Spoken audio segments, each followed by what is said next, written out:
14 गुणस्थानक का अंतिम पड़ाव, जिसके अंदर निश्चय सम्यक्त्व और व्यवहार सम्यक्त्व, इसको जानने का हम प्रयत्न कर रहे हैं। अभी लास्ट क्लास में हमने निश्चय और व्यवहार इन दोनों को हल्का सा समझने का प्रयत्न किया हुआ था, शायद थोड़ा डिफिकल्ट हुआ होगा। तो एक बार फिर से हम निश्चय और व्यवहार को अलग अलग एंगल से समझने का प्रयत्न करते हैं और फिर आगे बढ़ते हैं। तो एक कुल 5 डेफिनेशंस आती है निश्चय और व्यवहार के बीच का डिफरेंस समझाने के लिए। आत्मा का कोई भी अच्छा या बुरा परिणाम हो, उसका नाम है निश्चय। शरीर का कोई भी अच्छा या बुरा कार्य हो, उसको कहा जाएगा व्यवहार। Point number 1। अगर यहाँ पर किसी को कुछ डाउट वगैरह आए तो अपने आप को अनम्यूट करके प्रश्न पूछ सकते हैं, वरना हम आगे बढ़ते जाएंगे। दूसरा, आत्मा का जो अपवाद मार्ग है उसका नाम है व्यवहार। आत्मा का जो उत्सर्ग मार्ग है उसका नाम है निश्चय। आत्मा का अपवाद मार्ग, आत्मा का अपवाद परिणाम इज इक्वल टू व्यवहार। आत्मा का उत्सर्ग परिणाम इज इक्वल टू निश्चय। इसको अपन एग्जाम्पल से समझते हैं ये डेफिनेशन को। चौथे गुणस्थानक पर रहा हुआ जो जीव है, सम्यक दृष्टि जीव है, उसके लिए 5वां गुण ठाना वो निश्चय होगा और उसका गुण ठाना व्यवहार होगा। फॉर एग्जाम्पल, मैं अविरत सम्यक दृष्टि के अंदर पड़ा हुआ हूं, तो मैंने मेरे निश्चय के अंदर मैंने देश वीरति को रखा हुआ होगा, लेकिन मैं कुछ फॉलो नहीं करता एक भी नियम वगैरह, वो मेरा व्यवहार है। 5वें के अंदर रहा हुआ जीव अपने खुद के गुणस्थानक को व्यवहार मानेगा, उसके ऊपर के गुणस्थानक को निश्चय मानेगा। सर्ववीरति मेरे लिए निश्चय है। अभी का जो मैं एक श्रावक की परंपरा के अंदर या छोटा मोटा व्रतों की धारा के अंदर आया हुआ हूं, वो मेरा व्यवहार है। संयम लेने के बाद अप्रमत्त संयत जो 7वां गुणस्थानक है वो मेरा निश्चय बन जाएगा, और मेरा जो रूटीन सर्ववीरति की जो मेरी अभी का गुणस्थानक है, प्रमत्त गुणस्थानक, प्रमत्त संयत गुणस्थानक, वो व्यवहार बन जाएगा। 7वें गुणस्थानक के आने के बाद 8वां गुणस्थानक निश्चय बनेगा, 7वां व्यवहार बनेगा। ऐसे करते करते करते करते 13th गुणस्थानक पर आया हुआ जीव 14th को निश्चय समझेगा, 13th को व्यवहार समझेगा। प्रणाम। व्यवहार तो उत्सर्ग मार्ग कैसे नहीं हुआ? हाँ, यही तो, व्यवहार उत्सर्ग मार्ग ही हुआ, मैं सॉरी अपवाद मार्ग ही हुआ। कैसे? देखो, अभी मेरे को ना रात्रि भोजन नहीं करना चाहिए, ऐसा एकदम क्लियर है कि वे करने से अलग अलग हिंसा का परिणाम आता है, मेरे पाप कर्मों का बंद होगा वगैरह वगैरह वगैरह। आई एम वेरी क्लियर, और मेरे अंदर से ये एकदम पक्की परिणति है कि रात को नहीं ही खाना चाहिए। लेकिन बॉडी ठीक नहीं चल रहा, थोड़ा बहुत जुकाम ऐसा कुछ हो रहा है, तो मेरे को रात को दवाई भी लेनी पड़ती है। दवाई अकेले नहीं ले पाऊंगा, तो साथ में आगे पीछे कुछ दूध या ऐसा कुछ मुझे खाना पीना भी पड़ता है। तो मेरा परिणति ऊपर की थी कि भाई रात को बिल्कुल नहीं खाना चाहिए, लेकिन मैं रात को थोड़े कुछ दिन मुझे खाना पड़ रहा है। प्रतिक्रमण डेली करना चाहिए 2 टाइम का, वो मेरा निश्चय है, लेकिन मैं कर नहीं पा रहा, समय की अनुकूलता नहीं है, फिर मन की अनुकूलता नहीं है, वो मेरा व्यवहार हुआ। सर्ववीरति लेने, अभी का जो हमारा स्टेटस है सर्ववीरति लेने जैसी है, सर्ववीरति ही लेनी चाहिए, ये मेरा निश्चय है। लेकिन अभी जो श्रावक की परंपरा है उसी के अंदर मैं रह रहा हूं, ये मेरा व्यवहार हुआ। तो हमेशा निश्चय ऊपर का होगा, उससे थोड़ा नीचे या बहुत ही नीचे का व्यवहार होगा। ये हो गया समकीति के एंगल से। अगर मैं मिथ्यात्वी होऊंगा ना, तो मेरा निश्चय भी नीचे का होगा, व्यवहार चाहे ऊपर का हो नीचे का हो कोई मायने नहीं रखता। कैसे? अभव्य जीव, दीक्षा तो ले ली, निरतिचार संयम की पालनी भी कर रहे हैं, यानी कि व्यवहार एकदम क्लियर है, बिल्कुल भी अतिचार वाला संयम का आराधना नहीं होना चाहिए, पंच महावत की पालनी एकदम बरोबर करनी, ये वो जितने भी सर्ववीरति के रूल्स है कंप्लीटली फॉलो करते हैं। मन से भी पंच महाव्रत की पालनी हो रही है, हल्का सा भी किसी भी विजातीय के लिए बुरा विचार भी नहीं आता, इतने तक कंट्रोल है। लेकिन निश्चय क्या पकड़ा कि मोक्ष जैसा बकवास कोई चीज हो ही नहीं सकती, देवलोक ही सर्वश्रेष्ठ है। तो निश्चय नीचे का हो गया, लेकिन उनका जो व्यवहार था वो ऊपर का था, उसका कोई वैल्यू नहीं है। अगर निश्चय ही हमने नीचे का पकड़ा हुआ है, फिर चाहे व्यवहार नीचे का हो या ऊपर का हो, doesn't make sense. Example number 2, हमारे केस की बात करते हैं। नवपत जी की होली आएगी। नवपत जी की अभी लगभग 15-20 दिन के अंदर शुरुआत होगी, लगभग हाँ 15 अप्रैल से पहला मतलब आईएमबील का प्रारंभ होगा। तो नवपत जी की होली के अंदर आईएमबील करना वो मेरा व्यवहार है।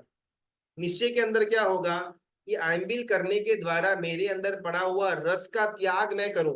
आईएमबील चाहे हो या न हो, मेरे अंदर रस पोषण की जो लोलुपता है वो कम होनी चाहिए ही चाहिए, वो मेरा निश्चय है।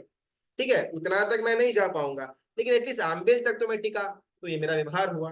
अभी एक और एंगल, मैंने नौपत जी की होली के अंदर आइंबेल इसके लिए किया क्योंकि श्रीपाल महीना को भी जितने भी उनके संसार के अंदर के प्रॉब्लम्स थे, फाइनेंशियल था या सोशल था, वो सारे के सारे प्रॉब्लम्स नौपत जी की होली करने के द्वारा निकल गए। तो मेरे भी जो फाइनेंशियल प्रॉब्लम्स घर के अंदर चल रहे हैं, उसको भी अगर दूर करना है तो मैं आइंबिल की होली करूंगा। मैंने निश्चय हल्का वाला पकड़ा।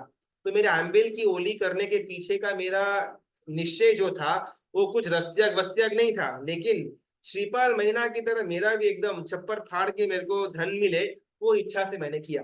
निश्चय ही एकदम नबड़ा पकड़ा हुआ था, एकदम हल्का पकड़ा हुआ था। फिर चाहे मैं एक द्रव्य से आयंबिल करूं, दो से करूं, ठाम पाई ठाम चौबियार वाला करूं, कोई ज्यादा फर्क नहीं पड़ने वाला।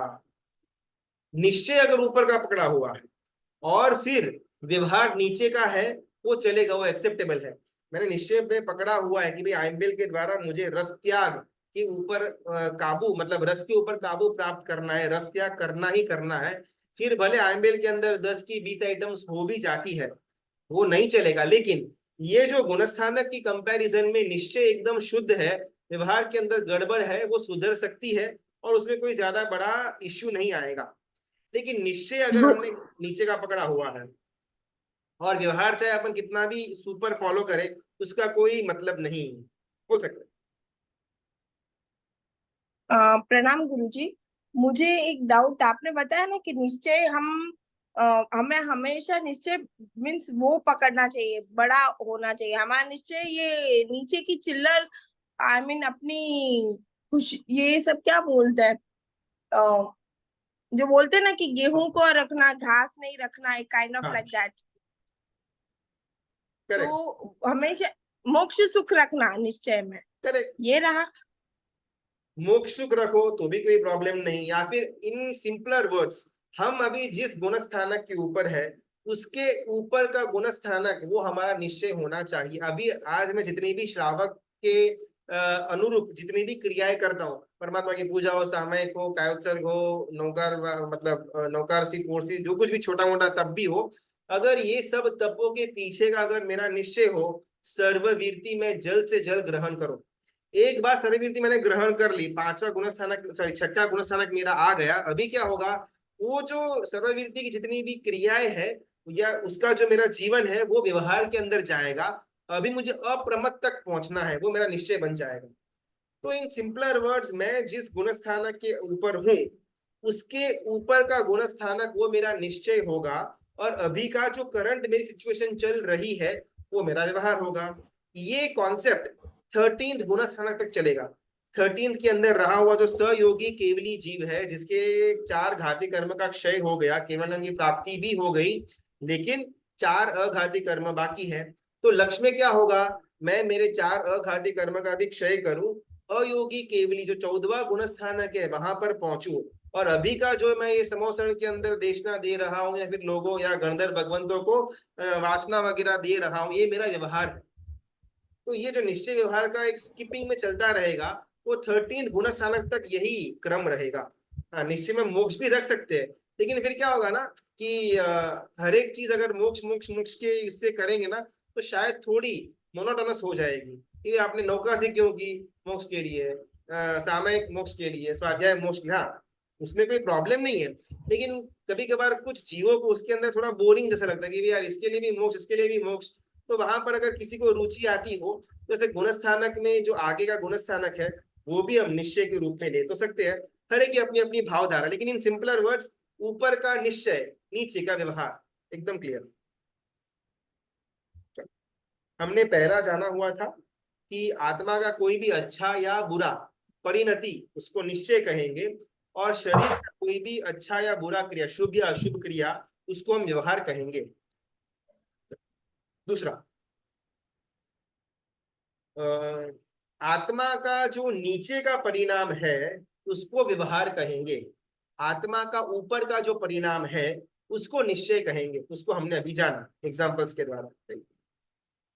निश्चय अधिक होना चाहिए, हाँ। आंबिल में कर्म की निर्जरा का निश्चय हो तो, हाँ। देखो, बहुत सुंदर प्रश्न है। एक तो निश्चय अधिक होना चाहिए, हम जिस लेवल पर है उससे ऊपर का हमारा निश्चय होना चाहिए। निश्चय यानी कि गोल। अगर हम जिस अवस्था में है उसी को हमने गोल मान लिया तो आगे बढ़ेंगे ही नहीं। हाँ, बस मुझे इतना तक ही पहुंचना था, मैं पहुंच गया, नाउ रेस्ट, प्रमाद, तो वो तो जमेगा नहीं। तो मैं जिस अवस्था के अंदर हूँ, जिस गुणस्थानक के ऊपर हूँ, उसका नेक्स्ट गुणस्थानक वो मेरा निश्चय होना चाहिए। निश्चय हमेशा हमेशा व्यवहार से ऊपर रहेगा। एक। दूसरा, आंबिल के अंदर कर्म की निर्जरा का निश्चय हो तो, बहुत सुंदर प्रश्न है। अभी कर्म की निर्जरा क्यों करनी है? बिकॉज मुझे भवांतर के अंदर देवलोक मिले, या अभी के मेरे जितने भी पाप कर्म है वो निर्जरा हो जाए, या मुझे सदगति मिले। इस एंगल से अगर मैं कर्म की निर्जरा की का लक्ष्य रखता हूँ तो डिफिकल्ट है। बिकॉज मैंने लक्ष्य के अंदर कहीं ना कहीं देवलोक के सुख या नेक्स्ट मुझे भवांतर के अंदर सदगति मिले उसका लक्ष्य रखा। प्रॉब्लम नहीं है, लेकिन इतना श्रेष्ठ नहीं है। अगर मैंने रखा कि भाई मुझे मेरा अगला जो गुणस्थानक है सर्ववीरति का हो, या उसके आगे का कोई भी गुणस्थानक हो, अप्रमत वाला गुणस्थानक हो, शुक्ल ध्यान वाला हो, या कषाय का, क्षीण कषाय का लक्ष्य हो, या मोक्ष का लक्ष्य हो, वो सब चलेगा। लेकिन सिर्फ कर्म की निर्जरा का अगर अपन लक्ष्य रखेंगे, कर्म की निर्जरा तो होगी, लेकिन उससे प्राप्त क्या करना है, देवलोक या मोक्ष, तो वो क्लैरिटी नहीं है, तो थोड़ा वो अधूरा लगता है। हम कोई ना कोई गुणस्थानक की का लक्ष्य रखें, ऊपर का 6 7 8 9 10 11 12 13 14, नो प्रॉब्लम। लेकिन सिर्फ कर्म निर्जरा का लक्ष्य रखना थोड़ा आधा अधूरा लगता है। संकल्प से जो नियम लेते हैं एवरीडे का एक ही टाइम पे, उसमें मोक्ष मांग सकते हैं, बिल्कुल। देखो, आज अगर मैं नौकारसी भी करता हूं ना, तो नौकारसी के पचखाड़ के पीछे मेरा लक्ष्य मोक्ष का है। अगर आज मैं स्वाध्याय भी कर रहा हूं तो इसके पीछे का मेरा लक्ष्य मोक्ष का ही है। कोई भी धर्म की क्रिया के पीछे का मेरा लक्ष्य मोक्ष का ही होना चाहिए, या हो सके तो वो ही होना चाहिए। अगर पॉसिबल ना हो, तो हर एक को अलग अलग अलग वेराइटीज चाहिए होती है, तो मोक्ष का नहीं तो फिर क्षीण कषाय वाला, मेरे हर एक मोहने के कषाय कम हो जाए, क्षीण हो जाए, या फिर मैं सर्ववीर्ति के अंदर जाऊं, अप्रमत्त वाला मेरा गुणस्थानक आए, धर्म ध्यान मेरा अभी आगे बढ़ करके शुक्ल ध्यान तक मैं पहुंचूं। तो ये अलग अलग मोक्ष के ही रास्ते के छोटे छोटे जंक्शंस है। इसका भी लक्ष्य रखे तो भी कोई प्रॉब्लम नहीं, मोक्ष का लक्ष्य रखे तो भी कोई प्रॉब्लम नहीं। इन शॉर्ट, निश्चय ऊपर का होगा, व्यवहार नीचे का होगा। बोलना तो। गुरुजी, हाँ, मुझे ये पूछना था, आपने कहा ना कि लक्ष्य रखना, लेकिन बहुत बार ऐसा होता है हम कोई क्रिया करते हैं पर हमारे मन में कोई भाव ही नहीं होते हैं। लाइक वो इच्छा भी नहीं होती, बस वही कर रहे हैं हम, वो करना है। ना तो भगवान को देख के कभी भाव आता है, ना कुछ खा कर रहे हैं तो किसी को देख के मन में अनुमोदना करने का भी मन नहीं होता। कोई कोई महान तपस्वी इतनी आयम्बिल, इतनी लंबे वर्धमान तप की करते हैं, तो उस टाइम में कैसा वो, लाइक उस टाइम में वो भावना अच्छी तो होती नहीं है लेकिन नीचे चली जाती है कभी कभी ऐसे। बिल्कुल, कोई भी क्रिया के पीछे अगर लक्ष्य नहीं है तो वो क्रिया फल नहीं दे पाएगी। एग्जाम्पल ना, वो आर्चरी का जो होता है ना, वो कंपटीशन, तो क्या सामने एक वो टारगेट रहता है, उसको ऐसे पूरा एम करके तीर छोड़ने का, तो भाई टारगेट पर नहीं लगेगा हर एक बार, उसके आसपास किधर ना किधर तो लगेगा। अभी क्या, मैं टारगेट ही नहीं रखा हुआ है और मेरे हाथ में तीर है, जहां पर चाहे वहां पर मैं फेंकता रहूंगा, ये डेंजर हो जाएगा। कभी ना कभी मैंने ऊपर छोड़ दिया, सीधा मेरे सिर के ऊपर आकर के गिरने वाला है। तो बिना लक्ष्य की की हुई क्रिया कोई ज्यादा बड़ा फल नहीं दे पाएगी, और कभी कभार वो शायद हमको उल्टा गिराने वाली क्रिया भी बन सकती है। सेकेंड पॉइंट, हर एक क्रिया के अंदर का लक्ष्य अलग अलग होगा। पूजा के अंदर का लक्ष्य अलग हो सकता है, सामायिक के अंदर का अलग हो सकता है, स्वाध्याय के अंदर का लक्ष्य अलग हो सकता है। लक्ष्य के बिना क्रिया हम करें वो उचित नहीं है, वो ज्यादा उसका फल नहीं मिलेगा। कोई ना कोई छोटा मोटा लक्ष्य के साथ हम क्रिया में जुड़े।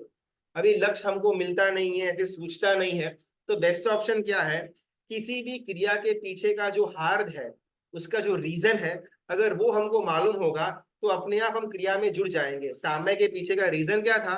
48 मिनट्स तक मुझे सर्ववीरति का आस्वाद लेना था। सिद्ध गति में रहे हुआ जीव जो सुख की, जो आनंद की प्राप्ति उनको हर एक क्षण होती रहती है, उस क्षण का आस्वाद मुझे 48 मिनट्स के अंदर चखना है। तो ये मेरा ये मुझे मालूम था सामय करने के पीछे का रहस्य। तो शायद सामय के अंदर या सामय के पहले हमेशा अच्छा ये मोक्ष के लिए ऐसा मुझे याद न भी रहे, लेकिन सामय करने के कारण से मुझे वो आनंद की प्राप्ति हो रही है, अनुभूति हो रही है, ये मैं जागरूक रहूंगा। तो हर एक क्रिया के पीछे का अगर हम रीजन भी फाइंड आउट कर ले, प्रॉपर रीजन, ऐसा आलतू फालतू नहीं, कोई एकदम प्रॉपर रीजन अगर अपन जान ले, उसको अगर ध्यान में रखे ना, तो शायद लक्ष्य कभी कभार न भी हो, चूक भी जाए, फिर भी हम वो भावधारा में जुड़ जाएंगे। हाँ सारिका, गुरु जी प्रणाम।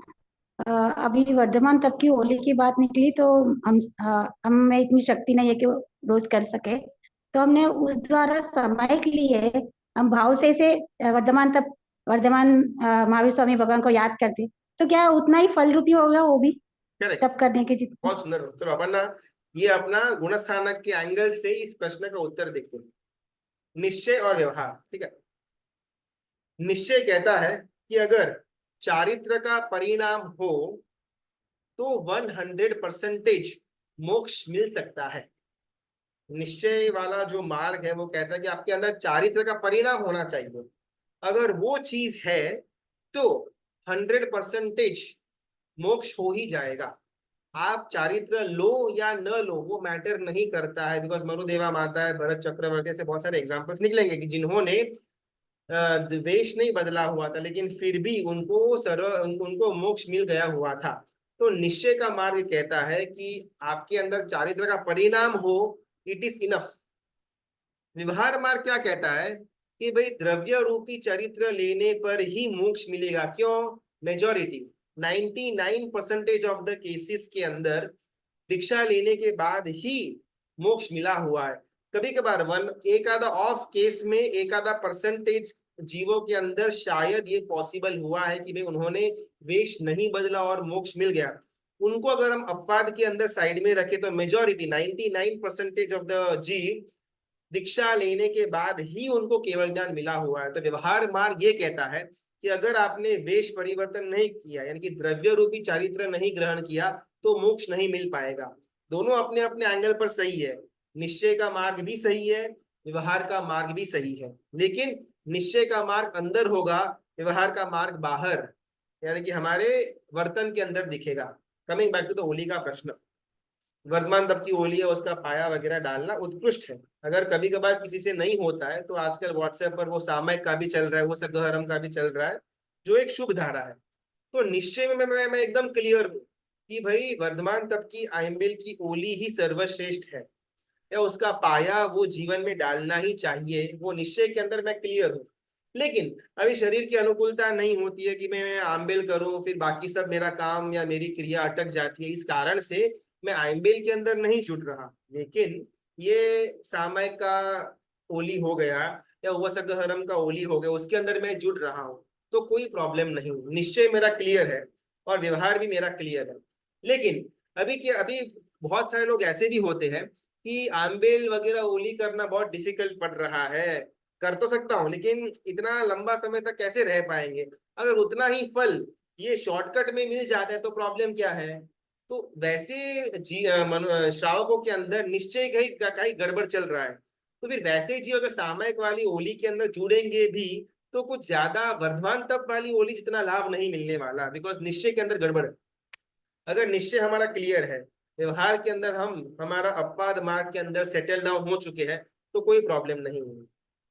और एक प्रश्न गुरुजी, जब तक उपध्यान नहीं करते तो नौकार मंत्र का लाइसेंस नहीं मिलता ऐसे कहा जाता है, तो हम अगर सामायिक में नौकार गिने या कुछ भी स्वाध्याय करते हैं तो उसका लाभ मिलता है? छठ सात यात्रा करने से शतुंजय तीर्थाधिराज की तीसरे भाव में मोक्ष मिलेगा। नवाणु यात्रा करेंगे तो 7-8 भाव के अंदर हमारा मोक्ष हो जाएगा। उद्धान तप, उद्धान की मोक्ष माला पहनने के बाद ही नवकार मंत्र का लाइसेंस मिलेगा और वो 7-8 भाव के बाद मुझे मोक्ष मिल जाएगा आफ्टर डूइंग उद्धान तप। ये सब कुछ व्यवहार मार्ग की बात है। 1% ऑफ द जीव भी ऐसे नहीं है कि जिन्होंने उद्धान किया हुआ हो और 7वें 8वें भाव के अंदर मोक्ष मिल गया हुआ हो। 1% जीव भी ऐसे नहीं है। 99% जीव ऐसे भी है कि जिन्होंने कभी भी अपने भव के अंदर उद्धान तप नहीं किया लेकिन फिर भी मोक्ष मिल गया हुआ हो। तो निश्चय के एंगल से अगर अपन देखेंगे ना, तो उद्धान तप करने से मुझे मोक्ष मिलेगा या उद्धान तप करने से ही मुझे नौकार महामंत्र गिनने का लाइसेंस मिलेगा, ऐसा कोई एकांत है ही नहीं निश्चय के एंगल से। व्यवहार के एंगल से यानी कि अभी का जो जो एक ट्रेंड चल रहा है उसके हिसाब से अगर मैं उद्धान तप नहीं करता तो मैं नौकार मंत्र गिनूंगा, उसका लाभ मुझे कम मिलेगा। ऐसा व्यवहार मार्ग की प्ररूपणा है। अभी इसके अंदर क्लैरिटी को लेकर क्या, उद्धान तप के अंदर अगर उद्धान तप करने के द्वारा क्या हुआ ना, मैंने 47 डेज रिगरस ट्रेनिंग ली। मैंने मेरे मन को दबाया, वचन को दबाया और काया के अलग अलग इंद्रियों की जो लोलुपता थी उसको दबाया। तो ये करने के पीछे का मेरा मकसद क्या था कि भाई मुझे कुछ ना कुछ सूत्रों की प्राप्ति हो, नौकार महामंत्र नमुथुनमय लोगस है वगैरह वगैरह, हाँ पुखर वड्डी वगैरह, तो उसकी मुझे प्राप्ति हो। तो हमने ना हमारा जो सूत्र था उसके लिए कुछ बलिदान दिया। हमने हमने एक एक भोग की जो लालसा थी उससे दूर आए और योग के अंदर आए, बिकॉज मुझे वो सूत्र चाहिए था। दिस शोज कि हमको उसका इंपॉर्टेंस बहुत ज्यादा है। फ्री में लेना और यहाँ पर मैंने कुछ मेहनत से कमाना, उसमें उसमें फर्क रहेगा। अगर पिताजी मेरे करोड़पति है, उन्होंने मुझे पैसे दे दिए और मुझे ऐसे बॉर्न विद गोल्डन स्पून अगर मैं जन्मा हुआ होऊंगा ना, तो मुझे पैसों का इतना ज्यादा वो एक वैल्यू नहीं होगा। ठीक है भाई 2000 ही तो थे, गए तो गए, उसमें क्या है। Because I was born with golden spoon, मैंने कोई पुरुषार्थ नहीं किया, पापा ने सब कमा करके रखा हुआ था और मुझे मिल गया। तो मेरे मन के अंदर पैसों का वैल्यू बहुत कम होगा। अभी अगर मैंने खुद मेरे चप्पल घिस करके मेरी पूरी युवानी काम करके गधे की तरह मेहनत करके आखिरकार 40-45 ईयर्स की उम्र के अंदर अगर मैं करोड़पति बना हुआ हूं, तो मेरे मन के अंदर पैसों की वैल्यू ज्यादा होगी कंपैरेटिवली। वो जो बच्चा बॉर्न विद गोल्डन स्पून था उसके कंपैरिजन में मेरे अंदर वैल्यू ज्यादा होगी, बिकॉज मैंने मेरे पैसों के लिए काम किया हुआ है, पुरुषार्थ किया, मैंने किया हुआ है। 20 साल चप्पल घिसे तब जाकर के आज मुझे करोड़पति का एक टैग मिला। सिमिलरली फ्री में नौकार ले लिया ना, तो हमारे मन के अंदर उसके लिए वैल्यू जो होगा, जो भाव होगा वो कम आएगा। एक बार हमने रिगरस ट्रेनिंग ली, उसके लिए हमने हमारा समय का, मन का, इच्छाओं का, इंद्रियों की लोलुपता का, सबका बलिदान दिया 47 डेज के लिए। तो इसके द्वारा मेरे अंदर ऑटोमेटिकली नौकार महामंत्र हो या लोगस सूत्र हो, उसके लिए एक भाव बढ़ेगा। अभी वो भाव धारा के बाद जब मैं नौकार महामंत्र गिनूंगा तो लाभ ज्यादा होगा, बिकॉज भाव की धारा बढ़ चुकी हुई है। तो ये पूरा मैथ्स था। अभी एकांत नहीं है कि अगर मैं उद्धान करूंगा तो ही मेरे मन के अंदर सूत्रों के लिए भाव बढ़ेगा। कुछ कुछ जीव होंगे कि जिनको नॉर्मली ही नौकार मंत्र के अंदर जबरदस्त शुभ भाव आते होंगे, बिकॉज ऑफ सम रीजन उद्धान नहीं कर पा रहे हैं। तो वो लोग अगर नॉर्मली भी नौकार गिनेंगे तो भी लाभ तो उतना ही मिलने वाला है। उसके बाजू में एक और जीव है जिसने छोटी उम्र के अंदर मोक्ष माला पहन ली थी, फिर सारा का सारा जीवन खड्डे के अंदर गया, और फिर अगर वो नौकार मंत्र गिनेगा तो क्या ज्यादा लाभ मिलेगा? बिल्कुल भी नहीं। पूरा उद्धान करने के पीछे का तात्पर्य ये था कि हमारे मन के अंदर सूत्रों के लिए अहो भावना बढ़े, जिस कारण से उद्धान के बाद भी जब वो सूत्र हम बोले उस समय हमारी भावधारा उच्च वाली हो। वो पूरा का पूरा हार था। अभी वो उद्यान से आए, वो राजमार्ग है, मेजोरिटी ऑफ द पीपल को वो होगा। कुछ कुछ लोगों को शायद उद्यान के बिना भी वो भावधारा में पहुंच सकते हैं, तो कोई प्रॉब्लम नहीं है। तो यहाँ पर हमारा वो भाव उच्च वाला आना नौकार महामंत्र गिनते समय वो ज्यादा मैटर रखता है। उद्यान किया या नहीं किया वो ज्यादा मैटर नहीं रखता है। मतलब हम निश्चय से एकदम शुद्ध होना चाहिए। करेक्ट, और निश्चय से एकदम क्लियर। और सामायिक में तो हम वृत्ति में आते ही है ना गुरुजी, मतलब काया पूरे वीरती में शुद्धता आती से ही है, हम मन वीरती में आता है क्या? आता है गुरुजी। हाँ बस आता है तो अभी कोई आता है। प्रॉब्लम नहीं। ठीक है, प्रणाम गुरुजी। लेकिन ना ये ना थोड़ा हैवी है टॉपिक। स्टार्टिंग में अगर कोई बाल कक्षा का जीव इसको पकड़ लेगा ना तो कभी धर्म के अंदर आगे नहीं बढ़ पाएगा। धर्म की शुरुआत सिर्फ व्यवहार से होगी। निश्चय एकदम खड्डे में जाए कोई प्रॉब्लम नहीं है, लेकिन अगर व्यवहार टिका हुआ है तो धीमे धीमे धीमे करके उसके अंदर का निश्चय शुद्ध होगा। एक बार के लिए अभवी जीव को साइड में रख देते हैं। हम वो आइम्बिल की ओली वाला अगर अपन एग्जाम्पल लेना, तो जो पहली बार आइम्बिल की ओली करेगा उसके मन के अंदर ओहो रस्त्याग है, ये है, वो कुछ नहीं होएगा।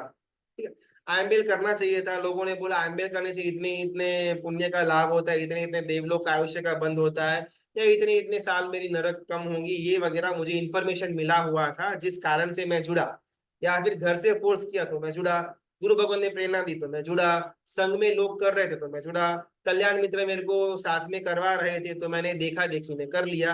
ये सारे अलग अलग निश्चय के रीजंस हो सकते हैं, कोई प्रॉब्लम नहीं है, शुरुआत होगी। अभी ओली 1 की 2 की हमने नौपजी की ओली 9 बार भी कर ली, अभी क्या उसके मन के अंदर निश्चय चेंज होगा कि यार मजा आ रहा है इसके अंदर। तो सिर्फ अपन देखा देखी के अंदर, कंपैरिजन के अंदर नहीं करते, एक्चुअल में इसके अंदर मुझे आनंद मिलता है, वो स्टेज तक आएगा। लेकिन अगर निश्चय के अंदर शुद्धता होनी, फिर ही व्यवहार के अंदर जाएंगे, वो स्टार्टिंग में ही पकड़ लिया तो वो जीव कभी भी आइम्बिल की ओली के अंदर नहीं जा पाएगा। पहले निश्चय को शुद्ध करो फिर आइम्बिल करेंगे, आइम्बिल तो सब होता रहेगा, मन के अंदर पहले वो रस्त्या को लेकर के आने का है, वो बहुत इंपॉर्टेंट है। अगर इसको हम स्टार्टिंग में पकड़ लिया ना, तो कभी भी वो जीव आइम्बिल के अंदर आगे बढ़ ही नहीं पाएगा।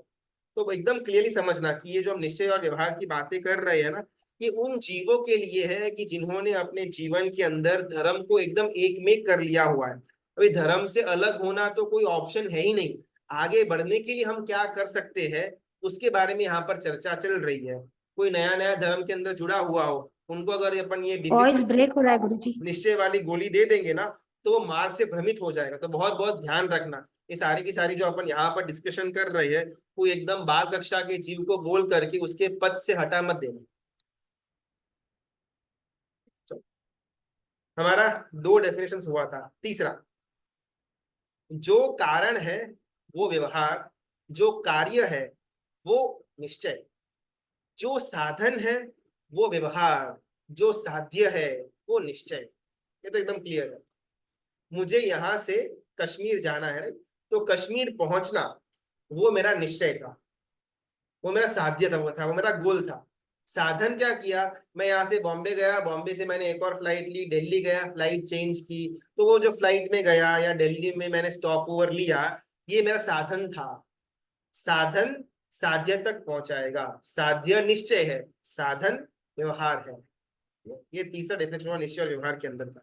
चौथा, जो 100% है वो निश्चय, जो 1 से लेकर के 99% तक है वो व्यवहार। चारित्र का अगर हमने हमने एग्जाम्पल लिया था, चारित्र का परिणाम हो वैसे जीव मोक्ष में जाएंगे, ये 100% सही, इसमें कोई अपवाद है ही नहीं। अगर हमारे अंदर चारित्र का परिणाम है तो हमारा मोक्ष हो जाएगा, ऐसा निश्चय बोलता है। व्यवहार क्या कहता है, 99% ऑफ द जीवों के लिए अगर वो कपड़े बदलने वाला यानी कि जो द्रव्य रूपी सर्ववीरती है, अगर वो ग्रहण करेंगे तो ही मोक्ष होने वाला है। उसमें कुछ 100% नहीं है, बिकॉज अपवाद तो है, भरत चक्रवर्ती हो या मरुदेवा माता हो। तो जो 100% है वो निश्चय, जो 1 से लेकर के 99% के बीच में झोला खाता रहता है वो है व्यवहार। पांचवा, जो रियलिटी है वो है निश्चय, जो लोकाचार में बोला जाता है वो है व्यवहार।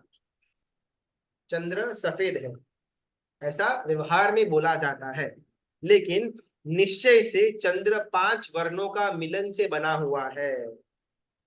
चंद्र कोई वाइट नहीं है, लेकिन जो हमने नाम कर्म के अंदर 5 वर्ण नाम कर्म जाने हुए थे, उन 5 वर्ण नाम कर्म का अलग अलग मात्रा में उदय होने के कारण से चंद्र को अभी वाइट परसेप्शन हमको लग रहा है, बाकी चंद्र का खुद का 5 वर्ण का उदय है, तो वो निश्चय हो गया। लेकिन लोकाचार में, शिष्टाचार में जो चीज प्रवर्तित है, जो बोली जाती है, उसको व्यवहार कहा जाएगा। उपदान करने से मुझे नौकार महामंत्र का लाइसेंस मिलेगा, यानी कि उसके बाद मैं नौकार मंत्र अगर गिनूंगा तो लाभ विशेष होगा, ये शिष्टाचार है, आज बोला जा रहा है, ये व्यवहार है। निश्चय के अंदर उपदान करने से के बिना भी लोग वो भावधारा तक पहुंचते ही है, वो कोई एकांत नहीं है, तो और वो 100% वाला है, तो वो निश्चय के अंदर आएगा। तो जो 100% वाला मार्ग है वो है निश्चय, जो 1 से 99% तक का मार्ग है वो है व्यवहार, जो शिष्टाचार के अंदर बोला जाता है वो है व्यवहार, जो एक्चुअल में है, लोग एक्सेप्ट करे माने न माने कोई लेना देना नहीं, लेकिन जो एक्चुअल है वो है निश्चय। अपन ना थोड़ा इसको रिफाइन करके आज क्लोज करेंगे निश्चय और व्यवहार का, बिकॉज इसको जानना बहुत इंपॉर्टेंट है। व्यवहार उत्सव, हाँ, चारित्र का परिणाम मतलब, हाँ, मैं चाहे हाँ, अपन एग्जाम्पल लेते हैं कृष्ण वासुदेव का। ठीक है, कृष्ण वासुदेव, कृष्ण महाराजा की कितनी बहुत सारी पुत्रियां थी, एग्जैक्टली नंबर तो नहीं मालूम, लेकिन वो अपनी हर एक पुत्री को ऑप्शन देते थे, क्या तुझे रानी बनना है या दासी बनना है, और पुत्री बोलती रानी बनना है। तो कृष्ण महाराजा बोलते कि अगर रानी बनना है तो तू जा नेमिनाथ परमात्मा के पास दीक्षा अंगीकार कर, तो ही रानी बनेगी। अगर तू यहाँ पर संसार के अंदर रहेगी तो मैं किसी ना किसी के साथ तेरा शादी करवाऊंगा, और वहां पर जाकर के तुझे नौकरानी ही बनना है। यू वॉन्ट टू बी रानी या नौकरानी? तो ऐसा उन्होंने बोल बोल करके अपनी हर एक पुत्री को दीक्षा मार्ग के ऊपर स्थिर किया, बिकॉज कृष्ण वासुदेव के अंदर चारित्र का परिणाम था। उन्होंने खुद ने दीक्षा ली? कभी नहीं। अलग अलग रीजंस होंगे, उसके अंदर अपने को नहीं जाने का है, लेकिन उनके मन के अंदर सर्ववीरती उसका बहुत जबरदस्त एक एक शुभ धारा थी कि भाई लेने जैसा संयम, संयम और संयम ही है। मैं नहीं ले पा रहा, लेकिन मैं ट्राई करूंगा कि मेरी पुत्रियां वो मार्ग के ऊपर जाए, इसको बोलेंगे चारित्र का परिणाम। मानना कि भाई लेने जैसे ऐसा नहीं, लेकिन दृढ़ मान्यता कि भाई ये एक ही मार्ग है, इसके सिवा और कोई ऑप्शन है ही नहीं, इसको बोलेंगे चारित्र का परिणाम। मैं न ले पा रहा हूं बिकॉज मेरे अंतराय कर्म का उदय है, मेरे चारित्र मोहनीय कर्म का उदय है, या फिर मेरी अनुकूलता नहीं है परिवार की, या शरीर की अनुकूलता नहीं है, अलग अलग अलग रीजन होंगे, उसमें कोई प्रॉब्लम नहीं है। लेकिन निश्चय के अंदर आई एम वेरी क्लियर कि भी अगर लेने जैसा है तो सिर्फ और सिर्फ चरित्र का मार्ग ही, उसके बिना और कोई ऑप्शन है ही नहीं। जैसे कृष्ण वासुदेव को था, अगर वैसा मेरे को हो तो मेरा चारित्र का परिणाम है। लेकिन हम अभी जिस काल के अंदर रह रहे हैं ना, इसमें ज्यादा वो निश्चय के अंदर नहीं जाना, हमारे लिए एकदम क्लियर कट रास्ता रखना कि अगर मैं द्रव्य से यानी कि व्यवहार से अगर मैं दीक्षा लूंगा तो ही मोक्ष तक पहुंच पाऊंगा। वरना अगर अपन ऐसा निश्चय वाला मार्ग एकांत में पकड़ लेंगे, फिर तो संसार के अंदर पड़े रहेंगे कि भाई हाँ मेरा तो भाव है, भाव है, और अपन संसार के अंदर मजे करते रहेंगे। तो हमारा जो लेवल है स्पेशली संयम के लिए, अगर मैं संयम द्रव्य रूपी लूंगा, व्यवहार से लूंगा, तो ही आगे बढ़ पाऊंगा, ऐसा अपने को अपने लिए मान लेना चाहिए। व्यवहार में हमारा भावना हो तो वो मार्ग अच्छा है, ऐसा बिल्कुल भी नहीं। देखो एग्जाम्पल, कोई भी आराधना करे इसमें भाव लाएंगे, करेक्ट। अभी ना कैसा है, जो भाव है ना वो बहुत ऑब्जेक्टिव है, उसका कोई बैरोमीटर नहीं है। यानी कि अगर मैं इतना भागा तो 100 मीटर हुआ, इतना 1 किलोमीटर हुआ, ये 1 किलो हुआ, अभी 40 डिग्री सेल्सियस हुआ, तो हर एक का एक सब्जेक्टिव चीज है कि भाई इतना का इतना। लेकिन भाव ऑब्जेक्टिव है कि मेरे अंदर कितने भाव है ना, ये कभी भी मैं ऑब्जेक्टिवली जान नहीं पाऊंगा कि भाई क्या 8वें गुण स्थानक में जाए इतना भाव है मेरे अंदर, मालूम नहीं। 5वें तक लेकर के जो उतना भाव है मेरे अंदर, मालूम नहीं। हमको लगेगा कि भाई हमारी कैपेसिटी में हम एकदम उच्च भाव में है, लेकिन शायद वो पर्याप्त हो ही नहीं। तो मेरे अंदर का निश्चय भाव अगर पर्याप्त नहीं है तो ऑब्वियसली वो मुझे आगे लेकर के नहीं जाएगा। तो चेक कैसे करना वो पर्याप्त है या नहीं? निश्चय में अगर कोई भी चीज है तो देरी से भी सही व्यवहार के अंदर आएगी, तो ही निश्चय की शुद्धि। संयम लेने जैसा है, लेने जैसा है, अगर मुझे निश्चय के अंदर ऐसा लगता रहे लेकिन कभी भी मैं न लूं, ये मेरा पूरा भव कंप्लीट हो जाए तब तक भी मैं संयम न ले पाऊं, या भवांतर के अंदर भी संयम न ले पाऊं, तो कहीं ना कहीं मेरी निश्चय के अंदर शुद्धता नहीं थी। अगर निश्चय शुद्ध है तो अभी या देरी से भी सही व्यवहार के अंदर उसका रिफ्लेक्शन आएगा। अगर व्यवहार के अंदर रिफ्लेक्शन नहीं आ रहा तो मानना कि अभी भी हमारा निश्चय इतना कुछ शुद्ध नहीं था। ये एकमात्र हमारे लिए बैरोमीटर है जानने का कि हम कितने लेवल पर है, कितने पानी के अंदर है। बिकॉज इसके अलावा और कोई हमारे पास स्केल नहीं है मापने का कि भाई हमारे जो भाव जिसको हम शुद्ध और शुभ मानते हैं वो पर्याप्त है भी या नहीं। तो इसलिए व्यवहार मार्ग का इंपॉर्टेंस बहुत ज्यादा है कि निश्चय की शुद्धता कितनी है, वो डिपेंड करेगा कि व्यवहार मार्ग हमारा कैसा है। कृष्ण महाराजा के कितने संतान थे एग्जैक्टली मालूम तो नहीं, लेकिन बहुत सारी पुत्रियां थी, ऐसी बात आती है। तो एग्जैक्टली नंबर तो नहीं, हम हजारों के अंदर था, ऐसा कुछ याद आ रहा। गुरु गौतम स्वामी की प्रभु वीर पर राग को निश्चय और व्यवहार में कैसे समझे। देखो डिवाइड करो भी के थोड़ी डिवाइड कुछ बोलना है तो बोल सकते हो ना, म्यूट पर चले जाएंगे तो अच्छा।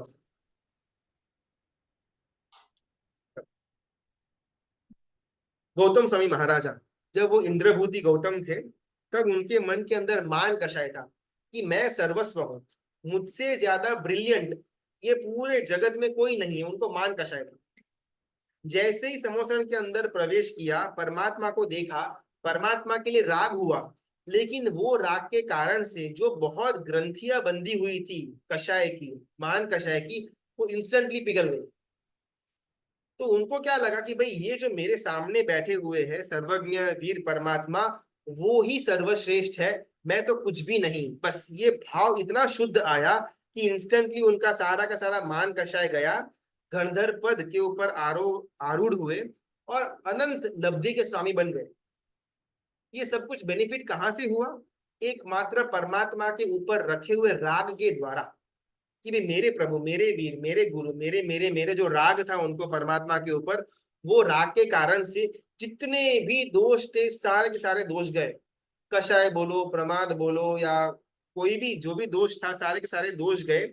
और इन दी एंड राग भी चला गया और केवल ज्ञान मिल गया। तो ऐसे तो राग नहीं रखना चाहिए, लेकिन अगर ऐसे ऐसे शुभ तत्वों का अगर राग भी है और उसके कारण से मेरे दोष जा रहे हो, तो वैसा राग संभाल करके रखना, एंडिंग में जा करके छोड़ देंगे, लेकिन अभी छोड़ने जैसा नहीं है। अपन निश्चय व्यवहार से अपन इसको समझते हैं, ये भावधारा को। तो उनको निश्चय में क्या था? वीर परमात्मा ही सर्वज्ञ, इनसे ज्यादा बेटर और कोई हो ही नहीं सकता। उन्होंने अपने निश्चय में ये सर्वस्व मान लिया हुआ था कि भाई कुछ भी हो ना, वीर परमात्मा। व्यवहार में कैसा था?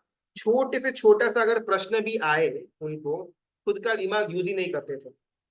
अनंत लब्धि के स्वामी थे, कोई उल्लू के पट्टे नहीं थे, चार ज्ञान उनके पास पड़ा हुआ था। लेकिन जब उनके गुरु वहां पर विराजमान है वीर परमात्मा, तब मन में अगर उनको कोई डाउट आए और खुद ही सॉल्व कर ले, ये परमात्मा की आशाधना होगी।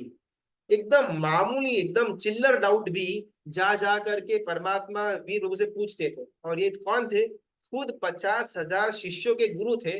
और छोटा सा डाउट है, परमात्मा वीर प्रभु इसका क्या, इसका क्या। ये उनका व्यवहार था। व्यवहार भी उनका शुद्ध था, निश्चय भी शुद्ध था, दोनों के अंदर समानता थी, जिस कारण से अनंत लब्धि के स्वामी भी बने और फटाफट उनका फिर केवल ज्ञान भी हो गया। चलो अभी अपन थोड़ा आगे बढ़ते हैं। अपन निश्चय व्यवहार को पूरा करना था, थोड़ा अपन देख करके आज समाप्त करेंगे। अभी ना कुछ अलग अलग अपन चीजें कहते हैं जिसके अंदर निश्चय और व्यवहार दोनों विरोधाभासी होगा। जैसे एग्जाम्पल हमने लिया हुआ था चारित्र का, सर्ववीरति के अंदर निश्चय मार्ग बोलता है कि अगर चारित्र के परिणाम है तो वो पर्याप्त है, उससे मोक्ष हो जाएगा। और व्यवहार मार्ग बोलता है कि अगर द्रव्य रूपी सर्ववीरति नहीं ग्रहण की तो मोक्ष इम्पॉसिबल है। दोनों विरोधाभासी है, निश्चय नहीं और व्यवहार का नहीं। सिमिलरली से बहुत सारे एग्जाम्पल्स आते हैं जहां पर दोनों विरोधाभासी है और दोनों का समन्वय करके हमको चलना पड़ेगा। एक को छोड़ेंगे और एक को ही पकड़ेंगे तो एकांतवाद हो जाएगा, तो हम मिथ्यात्वी बन जाएंगे। दोनों को समानता करने के बाद आगे बढ़ना हुआ सम्यक्त्व। निश्चय को भी उतना इंपॉर्टेंस देना, व्यवहार को भी उतना इंपॉर्टेंस देना, और ऐसे आगे चलना। वापिस गुरुजी, स्थिरता, ज्यादा व्यवहार करने से स्थिरता आती है गुरुजी, या निश्चय से स्थिरता आती है?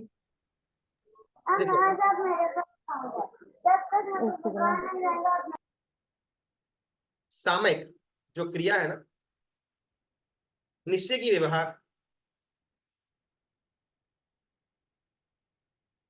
निश्चय, सामयिक वो निश्चय, ठीक है।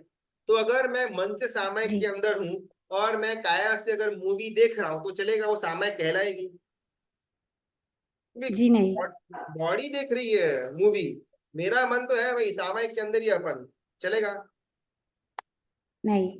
राइट। तो जो सामयिक की क्रिया है बिगिनर्स के लिए, वो व्यवहार की ही क्रिया रहेगी। बिकॉज एक बार अगर मेरी काया स्थिर होगी, वचन स्थिर होगा, तो मन स्थिरता की तरफ जा पाएगा, तो निश्चय के अंदर शुद्धि होगी। अगर मैं थिएटर के अंदर बैठा हुआ हूं और ये मैं भ्रमणा रखता हूँ, ये मेरा मन तो सामयिक के अंदर ही है ना, ये सब भ्रमणा कहलाएगी। तो व्यवहार ज्यादा करने से हमारे अंदर स्थिरता आएगी, लेकिन साथ में निश्चय भी चाहिए। सिर्फ मुझे एक कार्ड भरना है या फिर कोई गुरु भगवंत ने चातुर्मास के अंदर कुछ स्कीम दी है कि भाई इतने सामय करेंगे तो आपको ये प्रभावना वगैरह मिलेगी, तो बस वो ही मैंने गोल बना दिया और वो पैम्फलेट के अंदर आज इतनी सामय की, आज इतनी सामय की, वो टिक मार्क करने के लिए ही मैं सामय कर रहा हूँ, तो ज्यादा लाभ नहीं मिलेगा, स्थिरता नहीं आने वाली। बिकॉज हमारा निश्चय तो था कि टिक मार्क आए, तो निश्चय भी होना और व्यवहार भी होना दोनों साथ में होगा तो ही जो स्थिरता समता है वो आ पाएगी। अकेला व्यवहार कोई काम का नहीं, अकेला निश्चय भी कोई काम का नहीं। सामायिक करते हैं, कुछ एम रखते हैं, वो तो सही है ना गुरुजी? हाँ, विदाउट लक्ष्य कोई भी क्रिया नहीं होनी चाहिए, सिर्फ सामयिक नहीं। अगर मैं एक हल्का सा नौकार वाली भी अगर गिनता हूं ना, तो उसके लिए मेरा लक्ष्य होना चाहिए, और वो भी लोकोत्तर लक्ष्य, लौकिक वाला नहीं। जी गुरुजी, प्रणाम। पापों का पश्चाताप इतना गुरुजी, नहीं है। एक डाउट था, लोकोत्तर लौकिक थोड़ा एक्सप्लेन करेंगे 1-2 मिनट? मोक्ष की अभिलाषा जो भी वस्तु कराए उसको लोकोत्तर कहा जाएगा। संसार के अंदर की जितनी भी चीजें उसको लौकिक कहा जाएगा। होली पर्व लौकिक है, संवत्सरी पर्व लोकोत्तर है, अरिहंत परमात्मा लोकोत्तर है, बाकी धर्म के जितने भी भगवान है वो लौकिक है। बिकॉज वो भगवान सिर्फ संसार के अंदर घुमा सकते हैं, बहुत बहुत तो देवलोक तक लेकर के जाएंगे, बाकी कुछ नहीं। अरिहंत परमात्मा हमको मोक्ष तक लेकर के जा सकते हैं। तो जो मोक्ष तक लेकर के जाने का सामर्थ्य रखता हो, चाहे वो क्रिया हो, पर्व हो, देव हो, गुरु हो, धर्म हो, वो लोकोत्तर कहा जाएगा। संसार के अंदर ही यहां से वहां, वहां से यहाँ ट्रांसफर जो चीज करवाए उसको लौकिक देव बोलेंगे, गुरु बोलेंगे, धर्म बोलेंगे, पर्व बोलेंगे।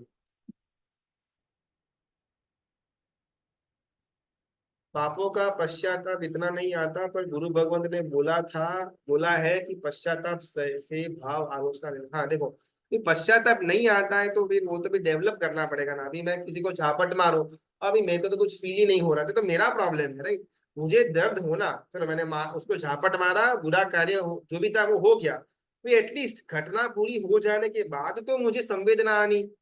हाँ ठीक है, मारा तो मारा, उसमें क्या है। ये तो क्या है, थोड़ा बहुत वो उद्धति बोलते हैं, वैसा अपना स्वभाव हो जाएगा। तो ये भाव हमको खुद को डेवलप करना पड़ेगा। मुझे मेरे मोक्ष से ना, ये जो मैंने झापट मारी ये चीज रोकने वाली है। अगर मुझे पल पल ये चीज याद आती रहे तो अपने आप प्रायश्चित का भाव आ जाएगा। आज जो मैंने रात को खाना खाया, चलो खाना तो खा लिया, फुल स्टॉप हो गया, लेकिन अगर इसका मैं प्रायश्चित नहीं करूंगा तो मैं मोक्ष मार्ग में आगे नहीं बढ़ पाऊंगा। क्यों? बिकॉज जब तक पूरे 14 राजलोक में एक भी जीव के साथ मेरा राग या द्वेष का संबंध बंधा हुआ है, तब तक मुझे केवल ज्ञान नहीं होने वाला। मैंने रात को खाना खाया, असंख्य जीवों की हिंसा की, असंख्य जीवों को मेरे कारण से दुख हुआ, उसमें से बहुत सारे जीवों को मेरे लिए द्वेष भी हुआ होगा। जब तक वो सारे जीव मुझे माफ नहीं करते तब तक मेरा मोक्ष रुका हुआ है। मैंने एम्प्लॉय को डांट दिया, उसके मन के अंदर मेरे लिए वैर का भाव जागृत हुआ, वो भवो भव तक घुमाएगा, वो तो ठीक है, लेकिन ये चीज मुझे मोक्ष के लिए बाधा रूप बनने वाली है। अगर मैं इस एंगल से देखना शुरू कर दूं तो छोटे से छोटा पाप भी मुझे प्रायश्चित का भाव की तरफ लेकर के जाएगा। भाई हर एक का शायद वहां तक पहुंचने का रास्ता अलग अलग हो, लेकिन प्रायश्चित वाले भाव तक पहुंचना तो आवश्यक बन जाएगा, हो सकते हैं। Excellent. हाँ, प्रणाम गुरुजी। हाँ। कल आपने बताया था कि बहुत सारे ऐसे मत है जिसमें मतलब ऐसे है कि व्यवहार का बहुत सारा उन्होंने छोड़ दिया है। मतलब नियम वगैरह पालना या दीक्षा लेना, वो उसमें ज्यादा बिलीव नहीं करते। बस मतलब भाव शुद्ध होना, मन शुद्ध होना, वो उस पे ज्यादा फोकस करते हैं। तो मतलब ऐसे संप्रदाय वगैरह में अगर ऐसे से भी अपन को सम्यक दर्शन की प्राप्ति होती हो, क्योंकि अगर वो शुद्ध निश्चय आत्मा वगैरह की बात कर रहे हैं, तो उससे भी अगर थोड़ा सा हम ग्रहण करके सम्यक दर्शन आदि प्राप्त कर सके तो उसमें कोई प्रॉब्लम तो नहीं है ना? मतलब वो उनका भी वो कौन सा एंगल से गलत है वो समझ में नहीं आ रहा, क्योंकि बिना दीक्षा, बिना नियम वगैरह के भी बहुत का मोक्ष तो हुआ हुआ ही है। करेक्ट।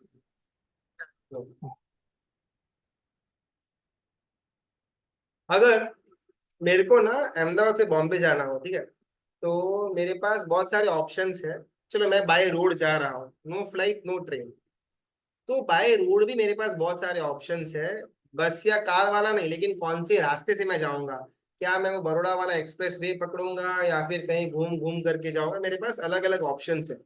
लेकिन अगर मेरे पास बुद्धि थोड़ी बहुत होगी ना, मैं वो ही ऑप्शन चूज करूंगा जो सबसे कम से कम समय के अंदर मेरे को बॉम्बे पहुंचाए। एकदम लॉजिकल आंसर है, इसमें हमको कोई बहुत ज्यादा बुद्धि नहीं चाहिए।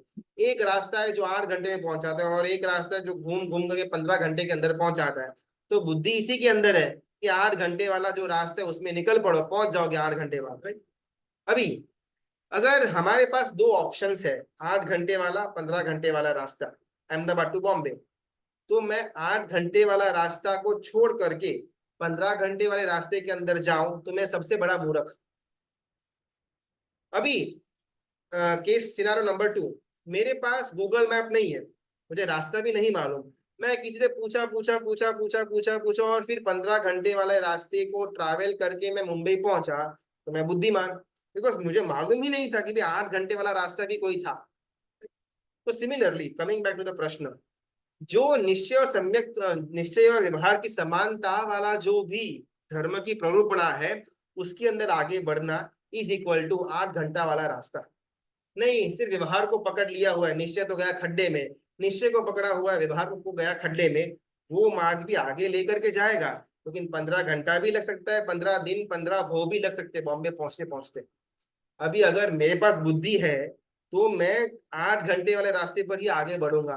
किसी के पास अगर ये ऑप्शन नहीं है या नहीं मालूम और वो बड़ा लंबा रूट ले, तो उसके लिए वो ही श्रेष्ठ है। जी गुरुजी। और एक दूसरा प्रश्न ये था कि वितरागता जब प्रकट होती है तब मतलब कोई भी घटना से जीव प्रभावित नहीं होता। तो जब वितरागता की मार्ग पर है जीव, मतलब जब गुण स्थानक में वो धीरे धीरे आगे बढ़ रहा है, तो क्या मतलब धीरे धीरे ऐसा होता रहता है कि उसके सामने जो भी घटना घट रही है वो उससे ज्यादा फर्क नहीं पड़ता?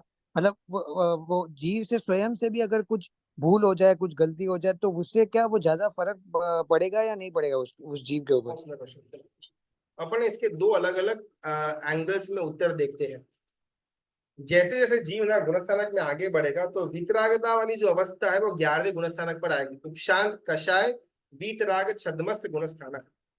इसी गुणस्थानक पर पहुंचने के बाद जीव को वीतरागता का अनुभव होगा, नो राग नो द्वेष, सत्ता में 0 0, दबे हुए पड़े हुए होंगे, लेकिन अभी तक उदय में कुछ नहीं आया हुआ है, तो उसको इस टाइम पर तो वीतरागता कंप्लीटली महसूस होगी। उसके नीचे के जितने भी गुणस्थानक है 10 9 8 7 6 5 4 3 2 1, ये सारे के सारे गुणस्थानकों के अंदर उसको वितरागता नहीं महसूस होगी। लेकिन जैसे एक से बढ़कर एक आगे जाएगा, 1 से लेकर के 4 फिर 5 फिर 6 फिर 7, से धीमे धीमे करके कषायों की मंदता आएगी। पहले गुणस्थानक के अंदर अनंतानुबंधी के घर का कषाय होगा, चौथे के अंदर सिर्फ अप्रत्याख्यानीय के घर का कषाय होगा, छठे सातवें के अंदर सिर्फ प्रत्याख्यानीय के घर का कषाय होगा, आठवें और उसके ऊपर सिर्फ संज्वलन मात्रा का कषाय होगा, 10वें के ऊपर सिर्फ संज्वलन के अंदर भी सिर्फ लोभ कषाय होगा। तो जैसे धीमे धीमे धीमे धीमे जी वितरागता 11th वाला या 12th वाला गुणस्थानक की तरफ आगे बढ़ेगा, तो उसके अंदर कषायों की जो इंटेंसिटी वो है वो कम होती जाएगी। अभी अपन बात करते हैं प्रायश्चित की, भाई ये तो किसी और की घटना के अंदर मुझे कैसा महसूस करना। तो जब कषाय कम हो जाएंगे ना तो ऑटोमेटिकली कर्मों का बंध रुक जाएगा, बिकॉज कर्म बंध के जितने भी कारण थे, मिथ्यात्व उसका तो मैंने त्याग कर दिया, जब मैं पहले गुणस्थानक से बाहर निकला तभी मेरा मिथ्यात्व का तो त्याग हो चुका हुआ था। अवीरति, जैसे ही मैं 5वें गुणस्थानक पर आया, अवीरति नाम का जो कारण था कर्म बंध का वो भी बंद हो गया। तीसरा जो था कषाय, धीमे धीमे धीमे करके मेरे कषाय की इंटेंसिटी कम हो रही है, तो नए नए कर्मों का बंध भी मेरा कम हो रहा है। तो आगे जा करके प्रायश्चित हमको हमारी की हुई घटना पर अगर कम भी हो चलेगा, बिकॉज कर्मबंध बहुत मिनिमम में हो रहा है। कोई गलत क्रिया, किसी को मारने के द्वारा कर्मबंध होगा ऐसा बिल्कुल भी नहीं है। मारने के पीछे हमारे मन के जो भाव थे वो सबसे हाईएस्ट कर्म का बंध करवाते हैं। भले मैंने सिर्फ एक चींटी को मारा हुआ है, लेकिन बड़े चाव से मजे से मारा, तो उसका पाप का बंध बहुत ज्यादा। लेकिन मुझे न चाहते हुए भी किसी तेंद्रिय, चौरिंद्रिय, पंचेंद्रिय जीव की हत्या भी करनी पड़े न चाहते हुए भी, तो उसके अंदर भी पाप का बंध कम है। तो कभी भी क्रिया पाप का बंध का जो इंटेंसिटी है वो नहीं डिफाइन करती है, लेकिन मेरे मन के भाव कैसे है वो डिफाइन करेगी। तो जैसे मैं गुणस्थानक में आगे बढ़ता जाऊंगा, मेरे मन के अंदर कषाय ऑटोमेटिकली कम कम कम कम कम होते जाएंगे। तो ऑटोमेटिकली अगर मैं अशुभ की क्रिया, पाप की क्रिया करता भी हूँ, फिर भी पाप का जो कर्म का बंध है वो बहुत मिनिमम होगा।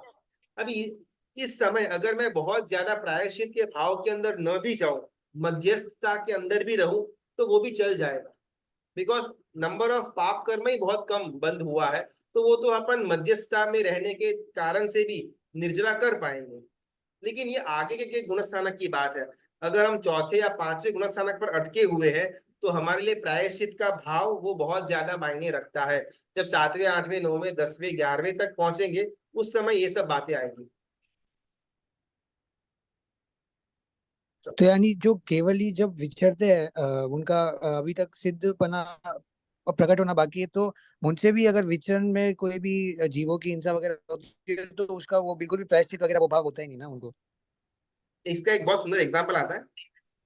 एक गुरु भगवंतों का समूह विहार कर रहा था। एक केवलयानी गुरु थे, उनमें जो जो मेन आचार्य थे, जो लीडर थे, और उनके बहुत सारे अलग अलग शिष्य साथ में विहार कर रहे थे। तो दो शिष्य थे, मतलब उनका अपन एग्जाम्पल लेते हैं, शिष्य नंबर 1 और शिष्य नंबर 2। तो शिष्य नंबर 1 क्या कर रहे थे कि वो प्रॉपरली नीचे देख करके विहार कर रहे थे। उनकी आंख थोड़ी कमजोर थी, तो थोड़ा दिखता कम था, लेकिन जितना भी दिखता था तो बहुत बारीकी से वो दृष्टि परिलेहन करके वो पैर रखते थे और उन्होंने अपना विहार किया। लेकिन आंख की शक्ति कम थी, इस कारण से रास्ते में 3 चींटियां उनके पैर के नीचे आकर के मर गई। शिष्य 1। शिष्य 2 जो यंग था, वो अपने साथ में कोई मुमुक्षु ऐसा कुछ रहेगा, उसके साथ बातें करते हुए, धर्म की चर्चा करते हुए चल करके अपना विहार पूरा किया। कभी भी नीचे कुछ ध्यान था ही नहीं, वो बातों के अंदर मस्त थे, धर्म की बातें थी। अभी ये पूरा का पूरा साथ उनके डेस्टिनेशन तक पहुंचा, और वो दोनों शिष्य 1 और शिष्य 2 अपने केवलयानी गुरु के पास गए और पूछा कि आज जो विहार किया हुआ है उसमें कुछ प्रायश्चित आया। तो केवलयानी गुरु भगवंत बोलते हैं कि शिष्य नंबर 1, आपके पैरों के नीचे 3 चींटियां मारी गई, लेकिन आपको प्रायश्चित 0, बिकॉज उपयोग था। शिष्य नंबर 2, आपके पैर के नीचे एक भी चींटी की हिंसा नहीं हुई है, लेकिन फिर भी आपको इतना प्रायश्चित करना पड़ेगा, क्योंकि आपका बचाने का तो कोई उपयोग था ही नहीं। अभी केवलयानी भगवंत के एंगल से भी यही सोच लेना। जी आज गुरु जी, प्रणाम। समय तो हो गया, चलो एक आधा अपन ले लेते हैं। निश्चय और व्यवहार के बीच का विरोधाभास। बिकॉज अगर हम ये दोनों का विरोधाभास समझ लेंगे ना, तो एग्जैक्टली हमारे अंदर क्लियर होगा कि व्हाट इज निश्चय और व्हाट इज व्यवहार, और इनका समन्वय करना फिर थोड़ा आसान हो जाएगा। इसके लिए दोनों को अपन ऑपोजिट्स की तरह समझने का प्रयत्न करते हैं। निश्चय कहता है कि जो उत्सूत्र प्ररूपणा करते हैं उनका अनंत संसार बढ़ता है, ऐसा कोई नियम नहीं है। उत्सूत्र प्ररूपणा यानी कि परमात्मा ने जो नहीं बोला, या ग्रंथों के अंदर जो चीज नहीं रखी गई हुई है, उसको हमने हमारे एंगल से सामने वाले को पेश किया और उसको वो धर्म के अंदर स्थिर किया। एग्जाम्पल मरीचि, उन्होंने बोला कि धर्म वहां पर भी है और यहाँ पर भी है, कपिल राजर्षि को। और फिर कपिल राजर्षि ने उनको विनंती की भी मैं यहाँ पर ले लेता हूँ आपके पास, और उन्होंने दीक्षा ले ली। इसको कहा जाएगा उत्सूत्र प्ररूपणा, जो मरीचि ने करी हुई थी। तो हमेशा हमको ऐसा ही समझाने में आता है कि उत्सूत्र प्ररूपणा करने के द्वारा अनंत संसार बढ़ेगा, क्योंकि मरीचि का बढ़ा हुआ था। उन्होंने वो एक उत्सूत्र प्ररूपणा की, इसके कारण से एक कोड़ा कोड़ी सागरूपम जितना उनका संसार भ्रमण बढ़ा, सिर्फ ये एक वाक्य से कि धर्म यहाँ पर भी है और धर्म वहां पर भी है। तो इसको बोलेंगे अपन उत्सूत्र प्ररूपणा। अभी निश्चय नहीं कहता है कि अगर उत्सूत्र प्ररूपणा हो भी जाती है, उससे कोई अनंत संसार नहीं बढ़ता। व्यवहार बोलता है कि अगर निश्चय कि अगर उत्सूत्र प्ररूपणा कर दी तो अनंत संसार बढ़ गया। दोनों ऑपोजिट्स बोल रहे हैं और दोनों का अपन दलील को सुनते हैं। निश्चय बोलता है कि उत्सूत्र प्ररूपणा करने के द्वारा कोई अनंत संसार बढ़ता नहीं है, सब हम्बक बातें हैं। फिर निश्चय अपना एग्जाम्पल्स देता है कि जमाली जो परमात्मा के शिष्य थे, जमाई भी थे, उनको मिथ्यात्व की टैग दी गई हुई थी, राइट। उन्होंने परमात्मा के वचनों की उत्सूत्र प्रोपणा करी हुई थी जमाली ने, लेकिन फिर भी जमाली सिर्फ 15 भवों के अंदर मोक्ष चले जाएंगे। काली साध्वी जी भगवंत की एक बहुत बड़ी कहानी आती है, अपन बाद में लेंगे, लेकिन यहाँ पर काली साध्वी जी भगवंत भी उत्सूत्र प्रोपणा करते हैं और वो सिर्फ 3rd भव के अंदर मोक्ष में पहुंच जाते हैं। तो निश्चय बोलता है कि भाई ऐसा कोई एकांत नहीं है कि भाई आपने उत्सूत्र प्रोपणा कर ली तो आपका अनंत संसार बढ़ गया, एकदम फालतू बात है। व्यवहार कहता है कि मरीचि का जैसे हुआ था ऐसे होने के चांसेस है, 100% हो गया ऐसी कोई बात है ही नहीं, लेकिन अगर 1% भी चांस है तो वो चांस लेना ही क्यों? जहर इसमें है या नहीं हम डाउटफुल है, तो उसका टेस्टिंग करने के लिए हम कोई जहर को पीने नहीं वाले कि ये बॉटल में जहर है या नहीं, चेक करके देखते हैं, मर गया तो जहर, नहीं मरा तो नहीं है, ऐसा अपन कभी मूर्खता के अंदर नहीं जाएंगे। तो व्यवहार मार्ग कहता है कि भाई कि उच्चतर प्रवृत्ति कर ली तो अनंत संसार बढ़ ही जाएगा, बी सेफ। निश्चय बोलता है कि भाई इस बॉटल में से जिन लोगों ने विश करके हमने बाहर लेबल रखा हुआ था, इसमें से पीने वाले हर एक जने की मौत नहीं हुई, कुछ जन जी भी गए हुए हैं, तो ये विष पीने से मौत होने ही वाली है, ये कोई एकांत नहीं है, ऐसा निश्चय बोलता है, जो सही है। लेकिन अगर मैंने सिर्फ उसको पकड़ लिया तो मैं गया। तो दोनों अलग अलग वस्तुएं बोल रहे हैं, निश्चय और व्यवहार। मुझे दोनों का समन्वय करना पड़ेगा, कौन से एंगल में कौन सा नए को इम्प्लीमेंट करना वो मुझे मालूम पड़ना होगा, उसका नाम है विवेक। और वो विवेक सिर्फ गुरु भगवंत हमको दे पाएंगे। सिर्फ अपन पुस्तकों से या ग्रंथों का स्वाध्याय करने मात्र से हमारे अंदर विवेक नहीं आने वाला। बिकॉज पुस्तक तो ये भी बोलेगा निश्चय नए के द्वारा कि भाई आप उत्तर बोलो, कोई अनंत संसार नहीं बढ़ने वाला। पुस्तक तो ये भी बोलेगा कि भाई व्यवहार के अंदर ऐसा बोला गया हुआ है कि अगर उच्चतर प्रोपना कर ली तो अनंत संसार बढ़ गया। तो now we are confused, right. तो हमको विवेक चाहिए, और विवेक सिर्फ गुरु भगवंत से हमको मिल सकता है। इसीलिए जो भी हम नया नया ग्रंथ या उसमें आगे बढ़े ना, तो एक गुरु भगवंत की निश्रा हो वो थोड़ा आवश्यक बन जाता है। बिकॉज अलग अलग एंगल्स को किस तरह से समझना, इतना विवेक हमारे अंदर होना चाहिए। अगर हमने किसी भी चीज के लिए एकांत पकड़ लिया, तो चरित्र का परिणाम के लिए अगर एकांत पकड़ लिया कि भाई चरित्र का अगर परिणाम भी है ना, मोक्ष तो हो जाएगा, लेकिन दीक्षा क्यों लेना, हमने बस निश्चय को पकड़ लिया तो गए। तो विवेक के साथ हम अगर निश्चय और व्यवहार को समझेंगे तो शायद किसी भी क्रिया के अंदर हमको भावधारा उच्चतम हो, इसके चांसेस बढ़ जाते हैं। आज ना अपन यहाँ पर स्टॉप करते हैं। क्या भवितव्यता बदलती रहती है? 5 परिबल है किसी भी घटना का घटित होने के अंदर: काल, पुरुषार्थ, भवितव्यता, कर्म और स्वभाव। अभी एक इंटरेस्टिंग बात आती है। वीर परमात्मा का जो शिष्य था गोशालक, वो गोशालक ने परमात्मा के साथ रह करके ज्ञान प्राप्त किया, तत्व का ज्ञान प्राप्त किया, लेकिन मन के अंदर था कि भाई आई एम समथिंग, और फिर बना आई एम एवरीथिंग। तो कुछ साल परमात्मा वीर के साथ विचरण करने के बाद वो गोशालक ने अपना अलग से विचरण चालू किया।